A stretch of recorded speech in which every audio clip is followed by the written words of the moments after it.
Okay, welcome everyone, and thank you for joining us. I'm James Shaheen, Tricycle's editor-in-chief, and I'm happy to be here with you today for Fearless Zen, Developing the Spirit through Fearlessness, and with Cristina Moon.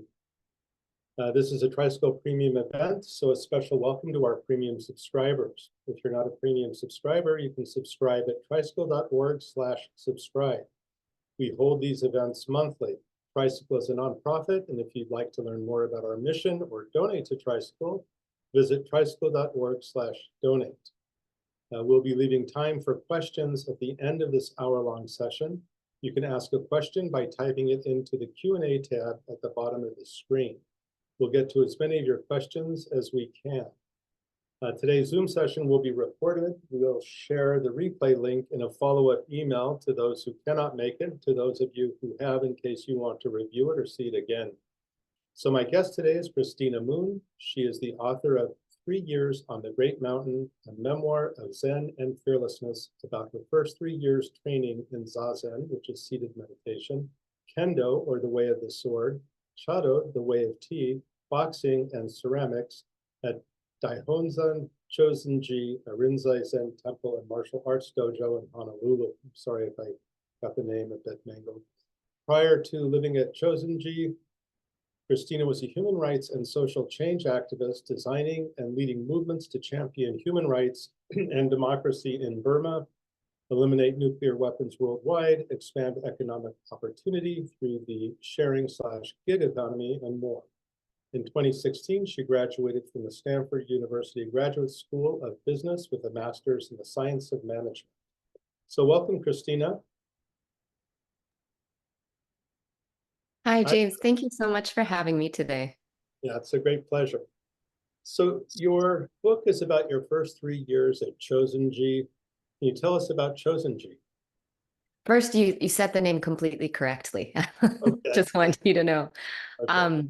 Chozen-ji is, as you said, a Rinzai Zen temple and martial arts dojo at the back of Kalihi Valley in Honolulu, Hawaii. So we're about 15 minutes from the international airport, 10 minutes from town. But at the back of the valley here, we're surrounded by rainforest and jungle. And so it's very quiet. It's really a wonderful refuge amidst sort of like the bustle of the city. It was founded in 1972, and we had 2 founders. One was from Japan, Omori Sogen, who was very high-ranking in the Rinzai Shu, or the Rinzai Zen establishment in Japan. And then his student, Tanoi Tenshin, who was born and raised in Hawaii, in Honolulu, Japanese American. And the remarkable thing about Tanoi Roshi, which is just how we call him, Roshi meaning teacher, Tanoi Roshi was a genius in the martial arts. So he was completely dedicated to Zen, worked as a school teacher by day, but every summer he would go to Japan and he would train really intensely in various martial arts. And between the ages of 22 and 32, he had received 6th and 7th degree black belts in 7 different martial arts from the Dai Nippon standard, which is like the official all Japan sort of assessment board. And this is, maybe to put it into context for us Westerners, would be the equivalent of like earning 10 PhDs in 7 years or something like that. So Tanoi Roshi's contribution to Zen really built off of Omori Sogen's experience as a Kendo teacher prior to and then after World War II. And so there was an integration of the martial arts and also the fine arts to bring a certain vigor into Zen training, to maybe bring it back in energy and feeling a little bit to what might have been Zen training in, medieval Japan at a time when people were really approaching it like it was sort of a matter of life and death every day. And so there's a certain vigor and discipline that's a part of our training that makes it really unique. The martial arts are used as an accelerant for traditional monastic practices like zazen, manual labor, chanting. And then the last thing I'll say is that maybe in contrast to a lot of the Zen centers that we know or are familiar with on the continent, Chozen-ji is primarily a local temple. So maybe 95% of our members They're people who just live here on Oahu. They have jobs, they have families, and coming to train at Chozen-ji is just a part of their week. So they're here a couple days a week. They come and sit zazen maybe in the early morning, and then they go to work, or they come after work, sit zazen. We sit for 45 minutes. You're not allowed to move. And then everyone goes into a different martial arts or fine arts class. And we're gearing everyone towards, ideally, doing sesshin, which is our week-long intensive Zen training that actually just wrapped up on Sunday. I just wanted to let our listeners know, in case they don't, that Kendo is the way of the sword, and maybe we'll talk a little bit more about that later. But how did you end up at Chozen-ji?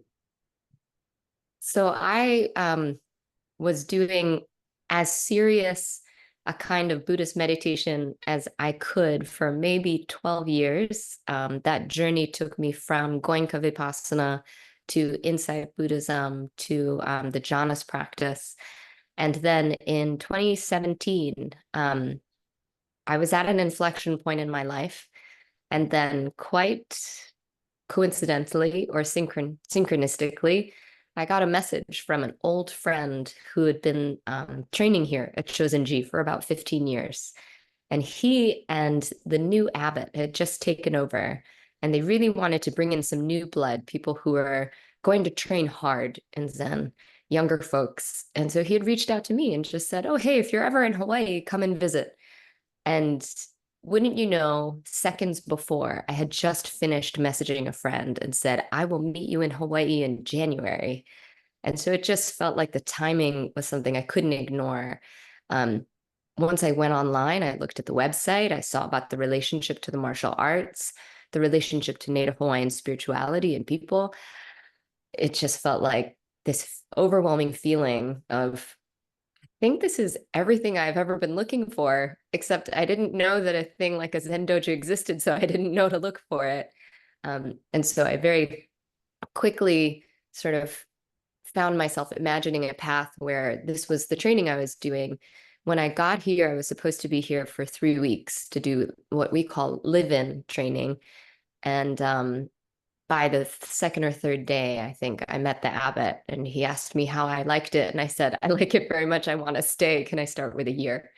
And it was a good time in my life to be able to make that change and basically to uproot everything from California, where I was, and make Honolulu my home. So you're originally from California, is that right? I am kind of from everywhere and nowhere. I've never lived anywhere for more than 6 years my entire life, except for Chozen-ji in Honolulu. So Uh-huh. I was born in the Philippines. I grew up in Hong Kong, Korea, Mexico City, and outside of New York City. Oh, wow. Okay.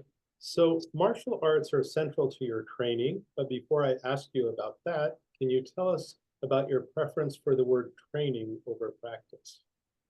Yeah, I know that this is maybe semantics. My teacher gives me a bit of a hard time about it, but it's meaningful to me. And I think there are sort of multiple reasons from this. One is that the word, sort of like what the word practice entails for me as someone who played the piano for 12 years, just means repetition. And so it doesn't, in that sense, like describe much. On the other hand, practice in a spiritual sense, as I got to know it when I lived on the continent, had taken on this valence of sort of like almost like a proprietary thing. Like I heard so many people, and I spoke about it this way as my practice, because I would sort of mix together all these different practices, religious practices. And then it became something that came together as what felt like my practice. And in that relationship between sort of me and the practice, I didn't like that sense of like me trumped the practice. There was a sense of ownership. When I encountered this word Zen training, I liked the sense of discipline and rigor that came with that.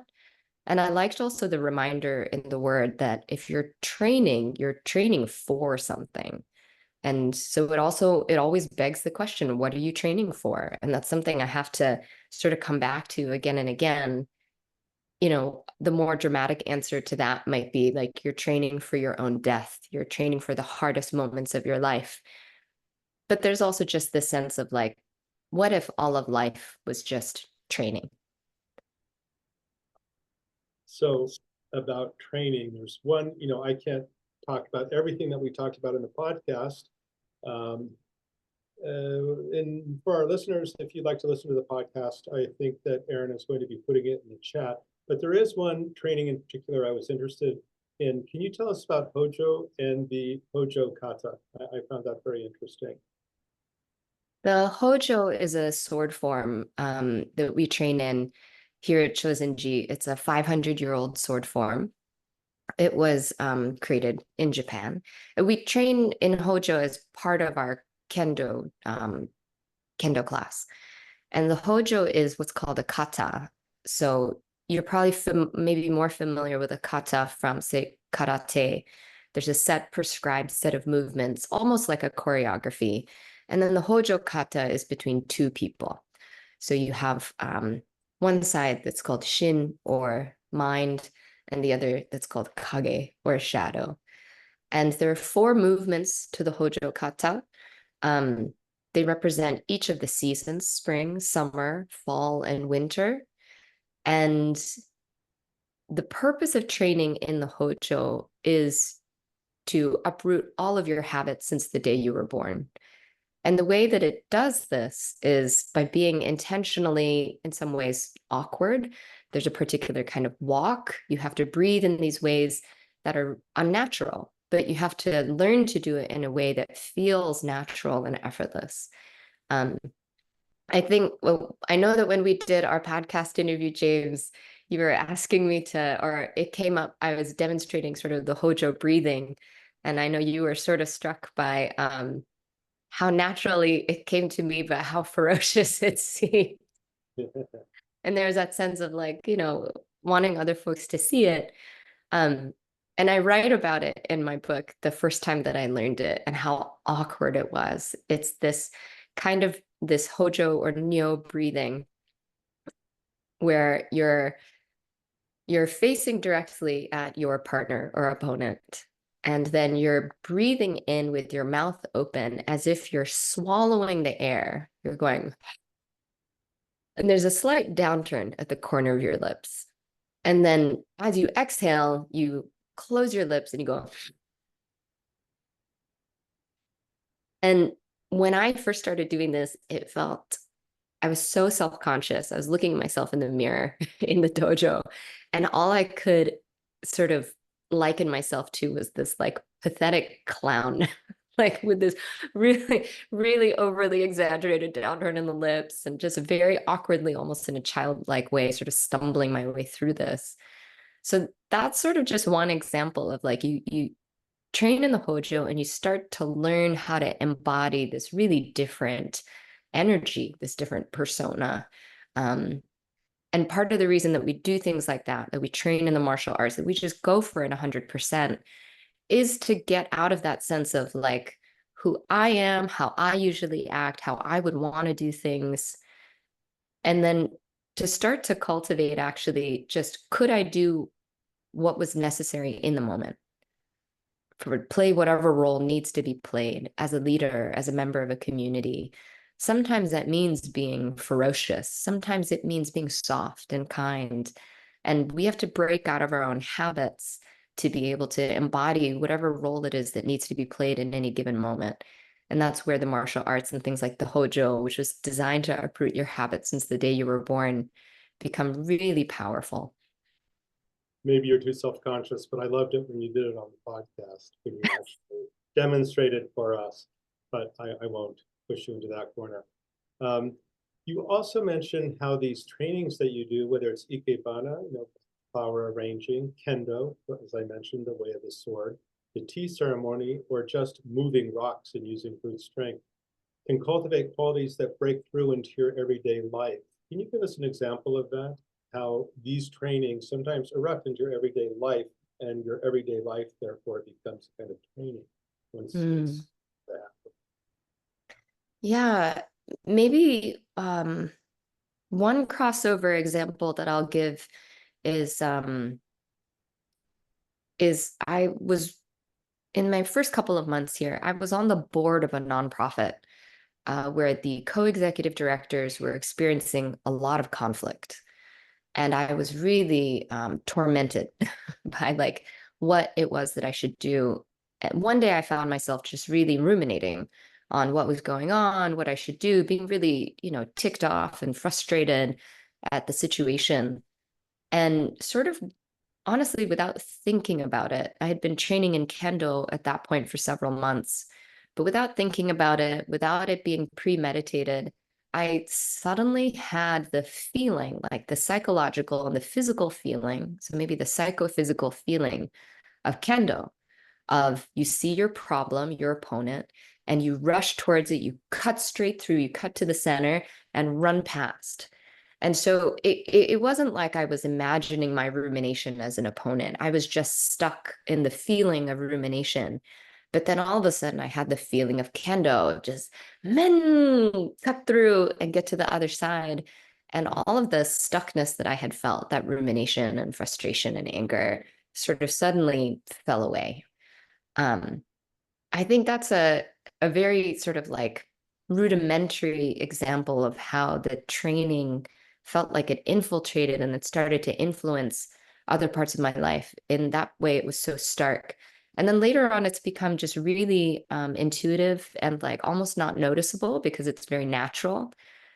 I have a tendency now of just facing my challenges head on, as we say, belly button forward in a very Kendo-like way.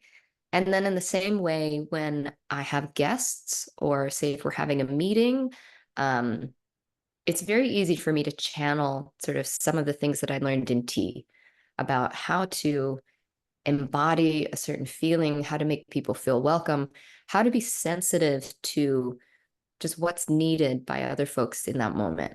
The best is particularly say in that sort of setting, like a meeting or something where you might want to put out some biscuits or some cookies to make people feel comfortable, some tea, is when the meeting's really going, people are engaged. And if you can just have that feeling of like, oh, I think people would really like to have a snack now. And then that's the most amazing sort of moment when you can put the plate with the snack down and someone looks up and it was like, and they're just like, I was just thinking about how I wanted to have a snack, or it had just occurred to me and then it appeared. And that's that kind of sensitivity that you can sort of tune into to just make people feel taken care of. Um, maybe on a more like basic sense, the sense of discipline and pushing through when things are hard, of seeing challenges, say, in sitting zazen and seated meditation when it's painful. I've been doing it a long time. I'm very tired. Um, but yet I push through, or in martial arts when it feels like I can't keep going, but I keep going. That feeling can really manifest in just my everyday life when things feel really challenging emotionally, personally, professionally. And instead of feeling sort of bogged down or beaten down, um, like, oh, I wish this wasn't happening. I can't believe this is happening again, or I have to deal with this. I can just marshal some of the same feeling. And then that's essentially how life becomes training, because then I see the challenges and the difficulties in my life as, all right, this is interesting. Like, what is the opportunity here to develop and challenge myself, rather than seeing it as like, oh my gosh, I have to do this again. I can't believe I wish I didn't have to. I can't. Instead, it's just like, okay, set yourself and just let's go. Again, there are analogs in the trainings that you do to that. And one of them is all night training or all night practice. You say something about that because most of us are overwhelmed by fatigue, or we say that we're tired without really looking at that. But you, on the other hand, have done plenty of these all night practices. Of course, it helps that others do it with you. But why don't you say something about that? Sure. I just did it on Saturday. Ah, Uh, we just wrapped up our week-long intensive Zen training called Shaheen on Sunday morning. So Session is you start on Monday night, and then Monday, Tuesday, Wednesday, Thursday, Friday, you sleep about 4 hours, maybe a little bit less. And it's a lot of zazen and martial arts and outside work, and it's all very formal. And then on Saturday night, the formal scheduled programming ends at 10 p.m. And then there's free training until the first sitting at 4:40 or the wake up at 4:30 a.m. I think, the first time I did this, there was just a lot of anticipation, and I thought it was going to be just the hardest thing ever. But there's really something about, like you said, when you do it with other people, that makes it not so hard. And I mean, people get pretty loopy. I'll be honest. Sometimes there can be, some like mumbling in a corner to yourself that definitely happens. But one thing that I've definitely come to learn is that human beings are capable of much more than we think we are. And, once you've done it a couple of times, it's really actually not that difficult to make it through. One of the things that's really important is your spirit, just your ability to marshal when you're physically tired, when you're physically exhausted. Actually, that is a great moment to get to, because that's when your spirit can come in and fill in. And it's actually quite hard for a lot of us, I think, to get to that place where we're that tired that we can actually access that. And then the last thing that I'll say is, during my first session, I had an experience of just being so tired. And I write about this in my book. And there was a really valuable piece of advice that one of the senior teachers, Kangen Roshi, gave to me, where he was like, it's not a matter of necessarily adding more, but it's about what you can take away, what you can let go of and drop. And I had this experience of just having this narrative, this monologue in my head. I'm so tired. I can't do this. There's no way. I'm so tired. At some point, after a very stern talking to, I realized that that was the most unhelpful thing that I could do for myself and for everyone around me. And so I just really resolved that every time I heard that voice, I was just going to cut it off and I was going to drop it. And remarkably, it really worked, where all of a sudden I realized I've been wasting like a lot of energy on telling myself I'm so tired, telling myself I can't do it, and being really attached to that actually. And dropping it gave me all of this energy. It kind of created an opening where my spiritual energy and my strength could come in. And then, yeah, it's pretty remarkable if you just feel motivated, if you have that sense of like, I've got to figure this out. It's remarkable how energizing and invigorating it can feel. Yeah, I found that during long periods of practice, one of the things that helped me when I thought, oh, I'm so tired, and the whole narrative begins, was to ask myself, what part of me is tired? And then it became an investigation, then it aroused curiosity, and then came energy. So it was a very interesting discovery many years ago, and I try to remember that when I say I'm tired. Often, sometimes maybe I am, but the anxiety develops with that narrative, I'm tired, I can't do it, is something that's very interesting. There's a warrior-like quality to your training, and that appeals to me, and although not to many others who turn away from this sort of approach because they may have a bias against striving, the way I may have a bias toward it. So can you talk about the warrior aspect of training and this notion that one is striving and that has such a bad rap? Mm. Um, the relationship between the martial arts and warrior culture, or Bushido in Japanese, and Rinzai Zen really comes from the fact that Rinzai Zen in particular was the Zen or the Buddhism for the samurai class. So there is a very strong feeling of sort of adapting Buddhism so that it's appropriate for people whose whose vocations were very high stress, and who literally, in some cases, like during the Warring States period, they faced life and death every single day. There was a whole tradition included of like taking the training, for example, the koan training, and creating koan that were specific, that were sort of like rather than the traditional Chinese koan system, which was very literary and poetic, it would be sort of like on the spot, and what would be contextual, what would be appropriate for a samurai in the 10th century or 12th century Japan. Like, what is a koan that could help them transcend their rational mind, but that would be appropriate, something they would actually encounter in life. So I think that's part of the influence of how, or partly what influenced this development of a kind of, approach to Zen that feels so samurai, so, warrior-like. Um, I would say, I'd say, one thing that I'll add, I don't, I don't know where this comes from exactly, but what I've heard is this sort of, colloquial description or casual description of Soto Zen, for example, which has a different flavor, being maybe more like the feeling as you train is to let your enlightenment sort of like develop and ripen, like you would let the fruits and vegetables in the fields like ripen on the vine. And then in contrast, the Rinzai Zen approach is like the warrior rushing into battle. So yeah, that would fit your description or your word of striving. And if you, listen to my bio, it's pretty obvious to see that that is my MO.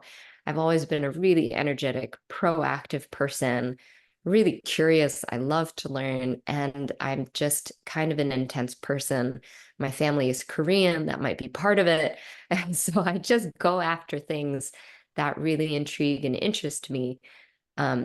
And I was challenged for a long time, to be honest, when I was like in the insight meditation context, of feeling like that aspect of myself like wasn't a good thing, or it was inherently bad in some way, that we shouldn't be strivers.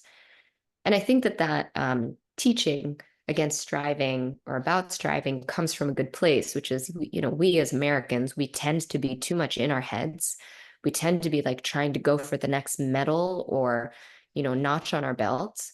That sort of striving, overdoing it, isn't beneficial. But there is something to be said for just vigor and um, rigor and excitement and interest and just kind of going for things.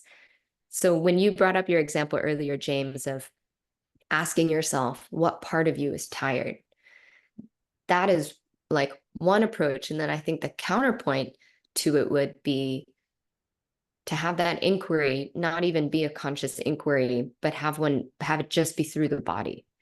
Because can you know through your body what it means that there was, to arrive at the same place, essentially, as that conscious inquiry of what part of me is tired, or who is it that's tired.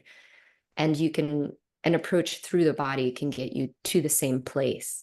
And it's one that maybe over time can feel more like sort of instantaneous, like you just went for it all the way, or what it takes to arrive at the other side of that inquiry is just going for it. I don't know what this is going to yield. I don't know if I'm going to find an answer. I don't know if I can unlock this, if that's possible. But what if I just give it 110%, everything I have, and then I might find on the other side of it, oh, well, I'd learned something in that process. You also talk about developing wisdom when one is young. One will have more years to share that wisdom with others. Can you say something about that?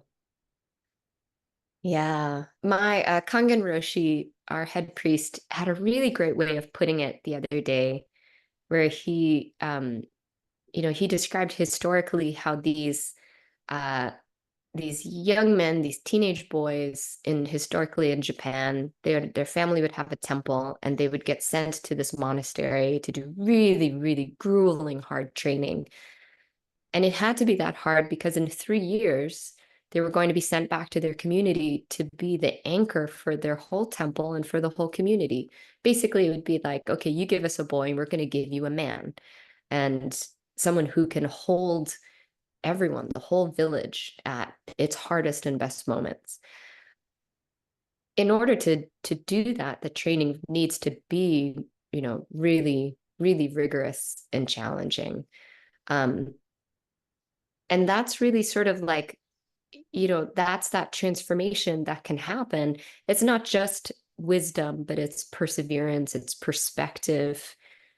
When the training is really that rigorous at a young age, when you essentially when you pack someone's day so that one day feels like a week, then actually it feels like your lifetime has extended and the amount that you've learned in a short period of time has increased.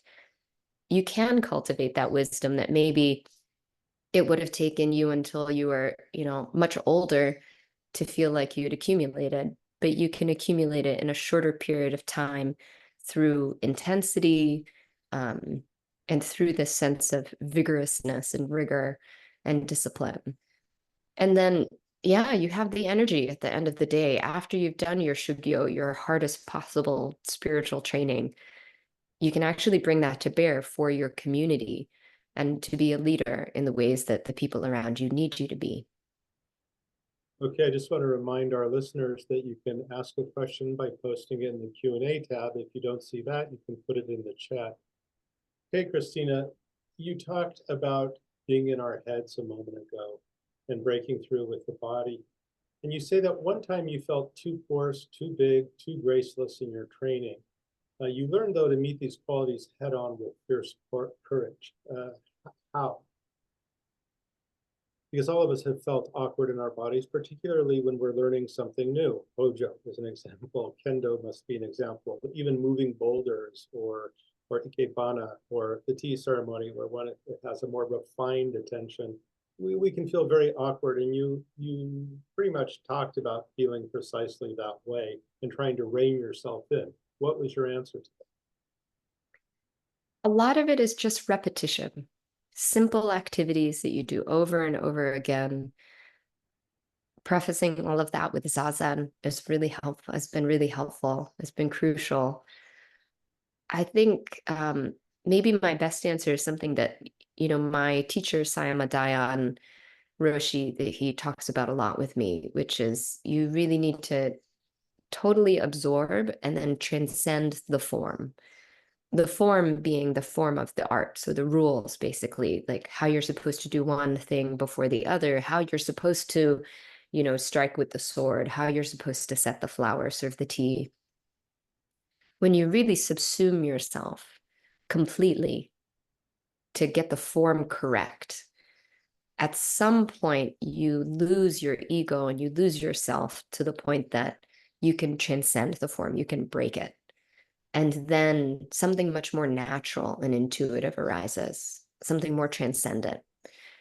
But he always jokes, because particularly Americans, we have the tendency to we want to get a little bit and then feel like, okay, I got it, and then move on.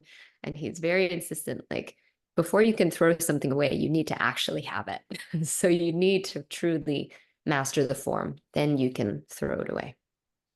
Okay, that's interesting, because you talk about fully embracing the tradition. I was doing a little bit of this and a little bit of that. To what purpose? Can you say that again, James? Yeah, you talk about not doing just a little bit and saying, okay, I'm done. And a lot of people dabble in different traditions, but you talk about completely and wholly embracing the tradition. And I would say, to what purpose? How does that work for you? It's truly to throw away one's small self. When you again sort of subsume yourself and you make yourself smaller than the form, then it's no longer about me and what I want to do and how I want to do things. That is essentially an exercise in egolessness and throwing away the ego, where, yeah, it's no longer about sort of like what I want to do in a situation. One of the things that I've read about in tea ceremony is that everyone, the host, but also the guest, has sort of like a role to play in a tea ceremony. And this is, I think, something that was really hard for me to internalize, even as a guest, to really just enjoy everything that was prepared for me. Like that's my job, being in the room. A really good example of like how I struggled with that was well, at the very beginning, it was this sense of like, man, why do I have to do all of these things just like this? I don't really want to train in tea. It's so dainty and feminine, and I'm here to do warrior zen. More recently, when I went to Kyoto for the first time, and I went to a tea gathering at someone's house, and he explains that he was such a fanatic for tea and the utensils that he had actually spent as much money on tea utensils as could have bought him another house. The activist in me had a serious problem with that. And I really chafed against it. And it made it really difficult for me to enjoy the tea gathering. And other people felt it too. And it was only in retrospect, months or like a year later, that I've sort of really been able to come around to, I had, regardless of sort of how I felt, I had elected to be there. I had asked to be there. My teacher had brought me in using her relationships and connections. I had a role to play, which was, regardless of how I feel, to just appreciate what I can and appreciate being there. And I kind of fell short. And so now it's really, I'm very motivated to, in other places, really embrace sort of like, what is this role that I have to play? And how attached am I really to whether or not I agree with that, or if it feels like the true expression of my opinion? And how important is my opinion anyway? And so that's part of the, subsuming yourself to doing one thing completely rather than dabbling and sort of picking and choosing, cherry picking, what you're going to do. I think the other aspect of that that's more maybe political is in American society and Western society, we have such a tendency to cherry pick and extract certain practices, certain ideas and philosophies, certain cultural practices, and take them out of their context, plop them somewhere else. Or in the case of, say, like mindfulness practice, to really sort of scrub it clean of any of its cultural baggage or cultural attachments. And there's something in that that feels, in an effort to find something that's maybe like neutral and modern and transcendent and appropriate and accessible, I can understand why that happened. At the same time, we have to be really conscious of, in the process of plucking these things, this individual practice or idea out of its context and throwing it somewhere else, what are we actually doing? What are we losing in terms of its efficacy because of the cultural container? And then also, is that just culturally appropriative? And what does that mean for how we're treating the integrity of another, another person's culture that evolved to where it is over literally thousands of years? So there's something in there as well about not picking and choosing, but from the efficacy standpoint, from a Dharma training standpoint, it really is, if you're only getting to the place where the edge of where you're comfortable, then then you're missing sort of like this whole treasure trove of what the training can actually do for you. You've got to keep going till past the point of discomfort until you realize that those aren't things worth being attached to in the first place.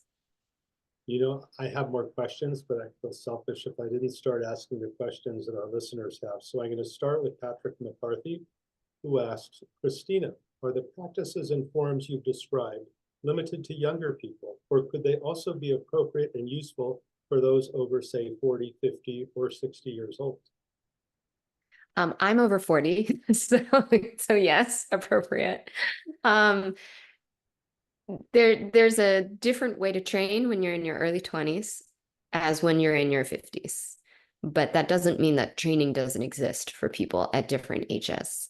On Saturday mornings here at Chozen-ji, we have students in the room sitting 45 minutes of zazen without moving, who range in age from 7 years old to 87 years old. And we have every decade represented in between.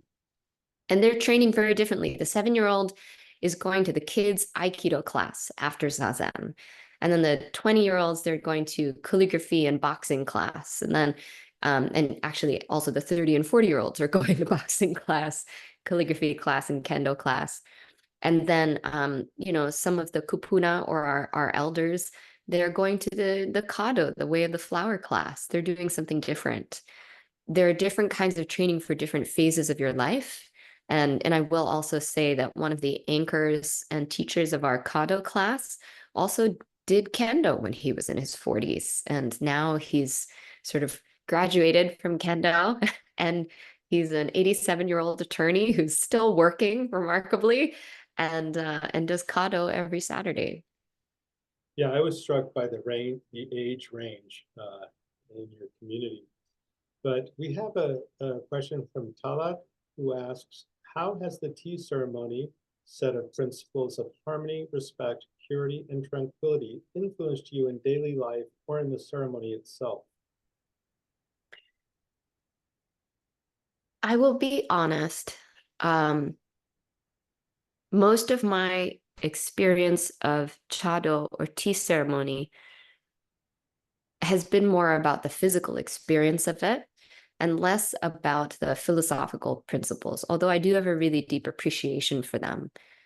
So I think, when I think about harmony, for example, or respect, it's more about how am I cultivating that feeling inside the tea room. And it's a little bit less like I'm setting out with the intention of, okay, I'm going to feel harmony, purity, respect, tranquility in the tea room or in the tea ceremony. The concepts are more useful actually in retrospect. I do the training, I do the tea, I feel the challenges and the struggles, I feel the flow and the ease and the beauty. And then and then maybe later I can look at these concepts and be like, oh yeah, that's where I see purity in this thing that I do all the time, or that's where I see tranquility. But I didn't start out, that, oh, I'm going to train in tea to cultivate these particular ideals. It was more, I just did the tea. And then in retrospect, the concepts were there to sort of like confirm what I felt I already knew in some way, in a bodily way. Yeah, I think I'll leave it at that. Yeah, the body or embodiment seems to lead in your training and the mind follows, or they're they're in sync. How would you understand that? I think they're pretty, maybe the body leads and then the concepts follow. Part of the reason why that's really effective with people, that we don't talk about concepts and do Dharma talks and stuff like that on the early side, is because then your perception or your experience when it comes up in your actual lived experience, it's not colored by a concept or by, say, oftentimes I have people tell me, for example, less so here, but in the past, people would say, oh, I'm a really bad meditator. I'd say, why? It's like, oh, you're supposed to feel calm and tranquil, and it's about clearing your mind and doing this stuff, and I can never do that. If someone goes into Zazen or meditation and they just know they're doing it, they just know they're counting their breaths, they're sitting with really upright posture, um, they don't have expectations of what it's supposed to be or what it means to do it well, oftentimes then their experience is more pure, and also it's much more effective because they're not getting tripped up on, sitting there supposed to be counting the breaths, but instead they're thinking about, I'm really bad at this, I'm supposed to be doing it this way and I can't do it. Instead they're just directly interfacing with, oh, it's really hard not to move. Mm-hmm. Oh, I'm having trouble finding my breath. um so in that way, yeah, body first and the concepts are there to confirm later. Okay, so Tomo asks, hello, I'm the first generation of Japanese American, and I'm trying to learn spirituality and life through some of the Japanese, some Japanese tradition.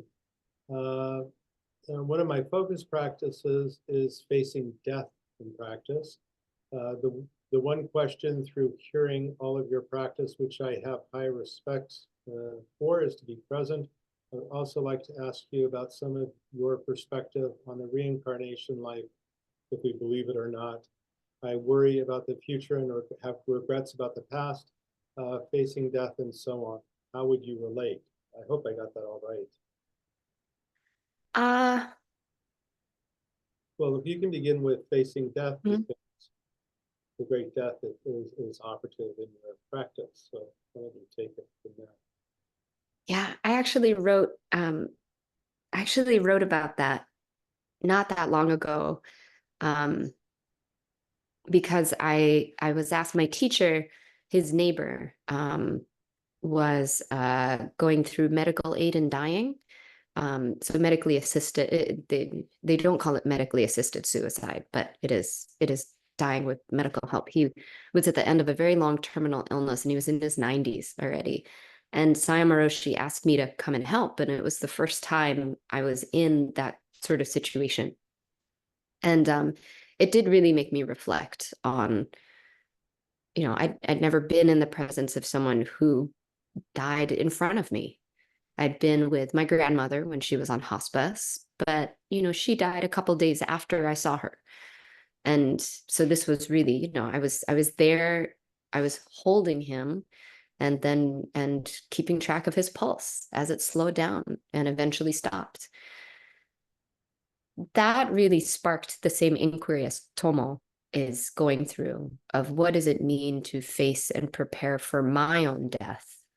And around that same time, I'd seen this. There's this sort of Japanese samurai influencer on social media, and he was talking about this as well. And he was being interviewed, and he pulled this ceramic jar off the shelf and then said, "This is my urn for my ashes when I die." And I look at it and I contemplate my own death every day. And I had had a similar sort of memento mori when I was younger and had just found that that particular practice like didn't work for me. It didn't get me in touch with that closeness to my own mortality. Where I think I find that facing my own death the most is actually just moment to moment in the training when I'm getting rid of that sense of me, how I want to do things, what I want to do. And in that particular article I wrote, reflecting on this experience and facing my own death, I wrote about ceramics and training in ceramics, where I'm just doing the same thing, making the same form over and over again. And I was starting to just sort of like feel moment to moment um, a closeness with just what was right in front of me. And that, in a way, because it wasn't intermediated as much by my ego and my sense of self and how I saw the world, it just felt like raw, naked experience. That felt to me like the closest that I could get to facing my own death. Um, what was the second part of Tomo's question? Um, I worry about future. Uh, Mm. I worry about the future and have regrets about the past, facing death and so on. How would you relate? And Tomo also says he'd like your perspective on reincarnation. Um, I Rebirth. think, yeah. So I think I feel comfortable with my answer as far as addressing the worrying about the future and feeling bad, having regrets about the past, and how that relates to facing one's own death. That's how I approach it anyway. As far as the reincarnation part, my teacher Sayama Roshi, he's a big fan of Buddhist metaphysics and quantum physics. And so, instead of he's very skeptical about like, oh, is there really reincarnation? We Buddhists don't tend to believe that there's such a thing as a soul that gets reincarnated. But what we do know is that at the smallest level of our possible observation, we know that we're just wavelengths of energy. We're molecules, we're atoms, we're subatomic particles. And if you were to go as far down as we know how to calculate and observe, we are fundamentally just wavelengths of energy. All of those subatomic particles and those molecules, when we die, get dispersed into the world. And so Sayama Roshi really likes to talk about how we all have like maybe a couple molecules of Jesus Christ in all of us and of the historical Buddha. That's just the nature of entropy. And when, there's an oxygen molecule that traveled around the world and somehow ended up in me. And then he always likes to say, but that's not true for Elvis Presley because he died too recently.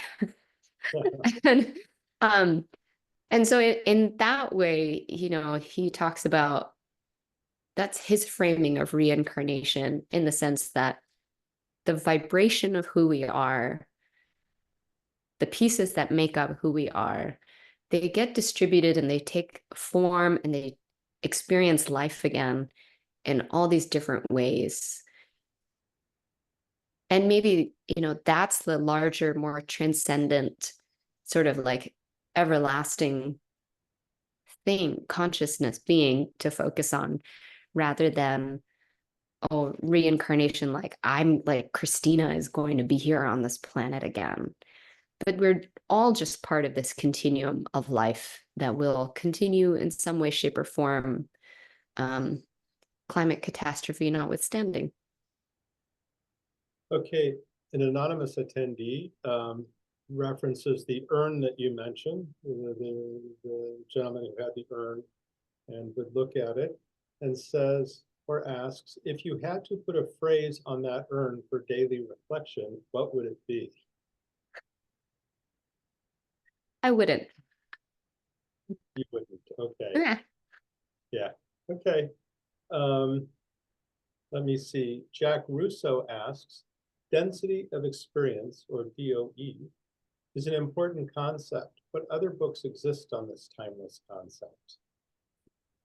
But other folks exist. What was the end of that? On this timeless concept. So he says, density of experience is an important concept. What other books exist on this timeless concept? I personally couldn't answer that. Oh, yeah. I don't know. I'm not familiar with the phrase either, but it makes a lot of sense to me. Density. Um, that that to me, I'll just tell a funny story. We had this 14-year-old boy, young man, who came to stay with us for a week. It was the head priest, like good friend's son. And he had asked several times that he wanted to come to Chozen-ji. He wanted to do some training. He had been turned down a couple of times, and finally he seemed very sincere, so we let him come. And it was really cute. At one point, someone was like, "Okay, hey, Q, how's it going?" And he said, like, how did he put it? He said something like, "I think I've done more in one day than I've um, ever done in like a week of my life." And he couldn't imagine that he had filled so many activities into one day. He'd woken up at 5 a.m. He'd sat zazen for 45 minutes in the morning. He'd done okyo or chanting afterwards, had breakfast, did a full day of outside work. He was boxing. And then there was training in the evening, 2 back-to-back sittings and Kendo class. And it was like 9 p.m. And he'd been up since 5 doing all this stuff. And he was just like, I feel like I've lived a week in one day. I wish that I could remember his exact words because they were hilarious, like only out of a 14-year-old's mouth, they could have come. But that density of experiences is important. That's sort of why when people talk about, it's really important that you get a lot of sleep, you get 8 hours every night, there's a part of me that's sort of like, I don't know. I really cherish the days that feel really full. I love the intensity of sesshin and all night training, sort of for this reason. I feel like being able to the human experience is so fascinating and so precious. I kind of want to milk every moment I can out of it. And I love that the forms of Zen training sort of give me an excuse to do that. Okay, in your book, you say not to take oneself seriously, but sincerely. Why is that important, and what does that mean? That's something that Sayama Roshi says. It's his like maybe most successful catchphrase and it always comes on the heels of when he's scolding somebody. So he'll give someone a correction. Sometimes it's pretty stern. Sometimes it's cutting not in the sense that it's delivered in a mean way, but it's just it cuts to the core of a habit that somebody has. And so you can see them start to ruminate on it a little bit. And that's when, and this is where he's just masterful. He'll have this big smile on his face and he's like, don't get stuck on that. You have to take these things sincerely, but not seriously. Sincerely in the sense that, yeah, I'm going to really pay attention to this from now on. I'm going to pay attention, maybe to the point that it feels like my life depends on it a little bit. I need to fix it or figure this out. But to not take it seriously not means to not take oneself seriously. So I'm not, if I take it seriously but not sincerely, then I'm going to get stuck in, well, I mean, that means I'm just kind of like a selfish, like, bad person. Or then you get really stuck on maybe why you do it, where it comes from, or you start to project blame for that behavior onto other people. If you don't take yourself seriously in the process, but just take it sincerely, then there's like an interest, a curiosity, an energy, and then there's less baggage in the way when it comes up and it's like, okay, here's that habit again. Now I have the chance to choose to do something differently. Whereas before it was just automatic. Okay, I'm going to close one last question before we sign off. Your teacher said that the primary duty of a Zen priest is to give courage and take away fear. Your thoughts on that? Somebody read my book. Thanks.